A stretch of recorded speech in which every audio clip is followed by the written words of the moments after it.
تو ان کی والدہ بڑی نیک تھی.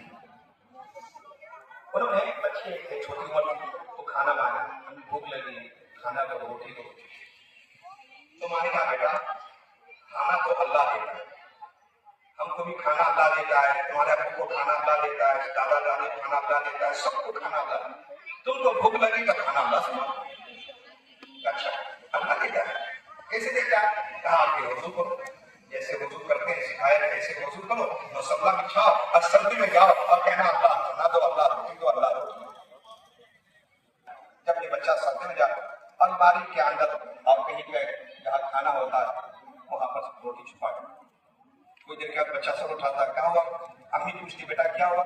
کہا میں نے اللہ سے مانگا. کہا دیکھو کھانا جہاں رکھا جاتا ہے دیکھو وہاں کھانا ہے کہ وہ پلیٹ کھولتا تو کھانا بھی دوڑتا ہوا خوشی میں آتا، امی اللہ نے کھانا دیا. کھاؤ. ایک دن کیا، 2 دن کیا، 1 سال کیا، 2 سال کیا. ایک بار اتفاق سے ماں کے پیچھے چلی اور بچہ کہیں پڑھ کے آ رہا ہوگا، دیر ہو گئی. ماں کو یاد آیا کہ میرا بچہ پڑھنے گیا ہے، گھر آئے گا تو کھانا روزانہ بنا کے رکھ دیتی تھی، اب ان سے دعا کرواتی تھی.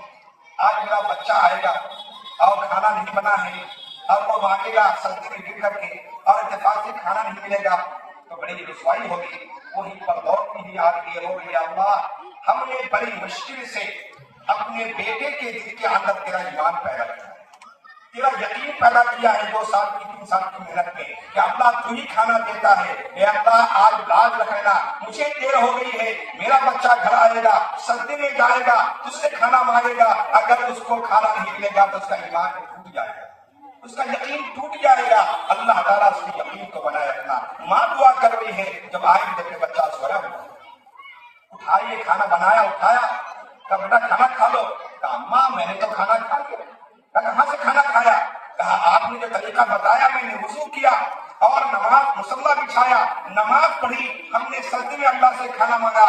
ماں اللہ کی قسم جتنا مزہ آیا اس سے پہلے کھانے میں کبھی مزہ نہیں آیا. یہی بچے کو ماں نے بنایا. آگے چل کے یہ بچہ بختیار کاکی رحمۃ اللہ علیہ اولیاء کرام میں سے ماں بناتی ہے. اصل مدرسہ تو ماں کا گود ہے. جب ہماری مائیں حمل کے اندر بچہ ہوتا ہے، ماں کے گود میں بچہ ہوتا ہے، اگر ہماری مائیں ناچنے گانے کا کام کرے گی، یاد رکھیے ہر چیز کا ایک اثر ہوتا ہے. یہ بڑی بھول ہے کہ اگر کوئی آدمی سوچتا ہے کہ بچہ ابھی تو 2 مہینے کا ہے، بچہ تو 6 مہینے کا ہے، بچہ ناسمجھ ہے. یاد رکھیے بچہ ہر کچھ جانتا ہے، ہر کچھ سیکھتا ہے. آنکھوں سے دیکھ دیکھ کر سیکھتا ہے، کانوں سے سن سن کر سیکھتا ہے. یہ الگ بات ہے کہ چھوٹی عمر میں اپنے سیکھنے کا اظہار کرنے کی صلاحیت نہیں ہوتی، طاقت نہیں ہوتی، لیکن دل و دماغ میں سب لکھا جاتا ہے. جو حرکت ہم کریں گے وہ بات کریں گے. آپ صلی اللہ علیہ وسلم کے نواسے ہیں حضرت حسین رضی اللہ تعالیٰ عنہ. آپ بیٹھے ہیں، تشریف فرما ہے، آپ کے چہیتے لاڈلے نواسے ہیں، صدقہ کی کھجور رکھی ہوئی ہے.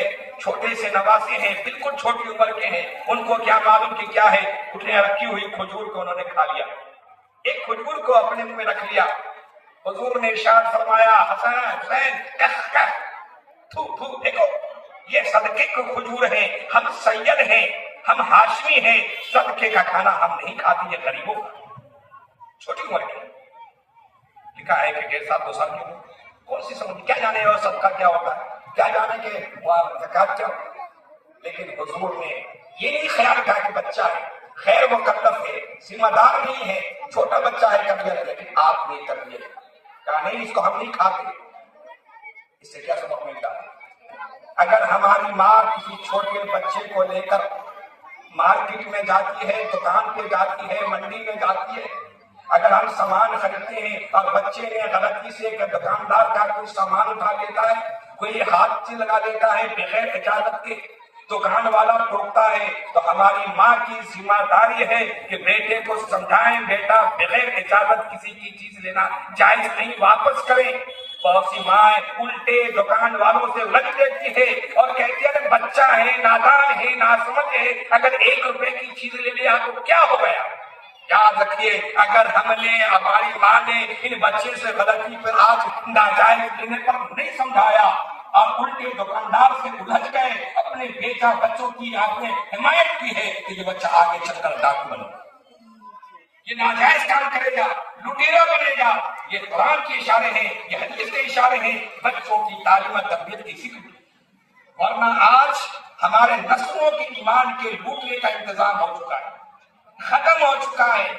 سب کچھ پڑھائیے لیکن مدرسہ میں آنے کی کوشش کیجیے، آپ کچھ دے نہ دیں، لیکن آپ سے گزارش ہے، باپ سے بھی گزارش ہے، ماں سے بھی گزارش ہے کہ اپنے چھوٹے بچے، اپنی چھوٹی بچیوں کو اپنے علاقے میں جو مسجد میں چلتا ہے، مکاتب جو چلتے ہیں، مدارس میں ہے، ماں دے یا نہ دے، دینا چاہیے، لیکن اپنی اولاد ضرور دیجیے، اپنی اولاد کو چھوٹی عمر میں ضرور پڑھائیے، کیونکہ بچپن میں اگر قرآن پڑھ لیا ہے تو انشاءاللہ اس کی وجہ سے اللہ آخری دم تک اس کے ایمان کی حفاظت کرے۔ لہٰذا یہ ضرورت ہے اس بات کی آپ اپنے علاقے کے مدارس کی حفاظت کریں، ان کا تعاون کریں، اپنے مال کے ذریعے، اپنی اولاد کے ذریعے۔ اگر یہ تہیا نہیں کیا انشاءاللہ ارادہ کریں کہ اگر بچہ ہمارا کالج میں پڑھتا ہے، اسکول میں پڑھتا ہے، پڑھنے دیجیے، لیکن 24 گھنٹے میں 2 گھنٹہ مدرسے میں ضرور دیجیے، پابندی سے بھیجیے، کیونکہ آپ دیکھ رہے ہیں آج دنیا کا ماحول، زندگی میں اولاد پوچھتی نہیں، مرنے کے بعد کون ماں باپ کی یاد کرتا ہے؟ ایک رسم کے طور پر 3 10 40 بار کر لے گا، اس کے بعد سال بھر کو یاد نہیں رکھتا۔ اللہ کے رسول صلی اللہ علیہ وسلم نے فرمایا جب انسان مر جاتا ہے تو ان کے اعمال کا رجسٹر بند ہو جاتا ہے، نیکیاں پہنچا ہے، لیکن 3 شکل ایسی ہے کہ انسان کو مرنے کے بعد اس کا ثواب ملتا رہتا ہے۔ صدقہ جاریہ، ایک ہے صدقہ جاریہ، آپ نے ایک ایسا کام کا صدقہ کیا ہے جو چلتا رہے گا تو آپ کو ثواب ملتا رہے گا۔ آپ نے مساجد بنا دی ہے، آپ نے ہاسپٹل بنا دیا ہے، آپ نے پینے کا پانی غربا کے لیے انتظام کر دیا ہے، آپ نے مسافر خانہ بنا دیا ہے، اس کا فائدہ انسان جتنا اٹھاتا رہے گا آپ کو ثواب ملتا رہے گا۔ اور آپ نے کوئی علم دین سیکھا ہے، سکھایا ہے، وہ سکھائے گا، وہ سکھائے گا، شاگرد سیکھتے رہیں گے، اس کا ثواب سب سے پہلے آپ کو ملتا رہے گا۔ اور تیسری چیز حضور نے فرمایا او ولد صالح یدعو لہ، نیک اولاد جو آپ چھوڑ کے جائیں گے وہ آپ کے حق میں دعا کریں، نیک اولاد آپ کے حق میں دعا کریں۔ یاد رکھیے 60 سال کے بعد جانا ہے، 70 سال کے بعد جانا ہے، 50 سال کے بعد جانا ہے، کوئی پوچھنے والا نہیں ہے۔ حشر کے لیے، آخرت کے لیے، قبر کے لیے اپنا ایک صدقہ چھوڑ کے جائیے، نیک اولاد بنا کے جائیے، نیک صالح اولاد بنا کے جائیے، نیک ماں بنا کے جائیے، نیک بہنیں بنا کے جائیے۔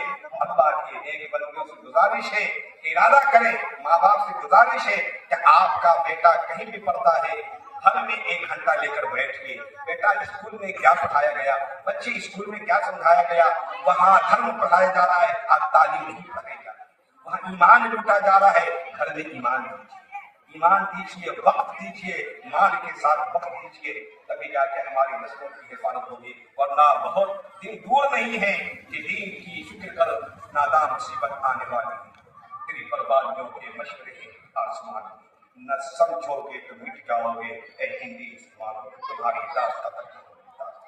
اللہ تعالیٰ ہم سب کو ان باتوں کے عمل کی توفیق عطا فرمائے، اللہ تعالیٰ ہمیں اور ہماری نسلوں کی ایمان کی حفاظت فرمائے، اللہ تعالیٰ ہماری نسلوں کو سچا پکا اور ایک سچا انسان کے ساتھ ساتھ اللہ سچا مومن بنائے، سچا مسلمان بنائے۔ اللہ تعالیٰ دنیا کے اعتبار سے بھی ہم سب کو کامیاب کرے، اللہ ہماری نسلوں کو آخرت کے اعتبار سے کامیاب کرے۔ ہمارے بڑوں نے ذکر کی تھی آج اس کنڈیشن میں، آج ہم فکر کریں گے آگے والی نسل بھی انشاءاللہ باقی رہے گی، اس ملک میں باقی رہنا ہے، اپنے کلچر کے ساتھ، اپنی تہذیب کے ساتھ، اپنی سوسائٹی کے ساتھ، اپنی تمدن کے ساتھ، اپنی ثقافت کے ساتھ، اپنی پہچان کے ساتھ باقی رکھیے۔ اپنی نسلوں کو، اپنے بڑوں کی کلچر کو بتائیے کہ ہماری تہذیب کیا ہے، ہمارا کلچر کیا ہے، ہمارا رہن سہن کیا ہے، کیونکہ سب سے پہلے کوئی نسل برباد ہوتی ہے تو اپنے کلچر کو چھوڑتی ہے، اپنی تہذیب کو چھوڑتی ہے، پھر فکری ارتداد ہوتا ہے، پھر عقیدے کا ارتداد ہوتا ہے، یہ تو بعد کا ہے۔ پہلے انسان اپنے کلچر کو چھوڑتا ہے، اپنے کلچر میں جائیے،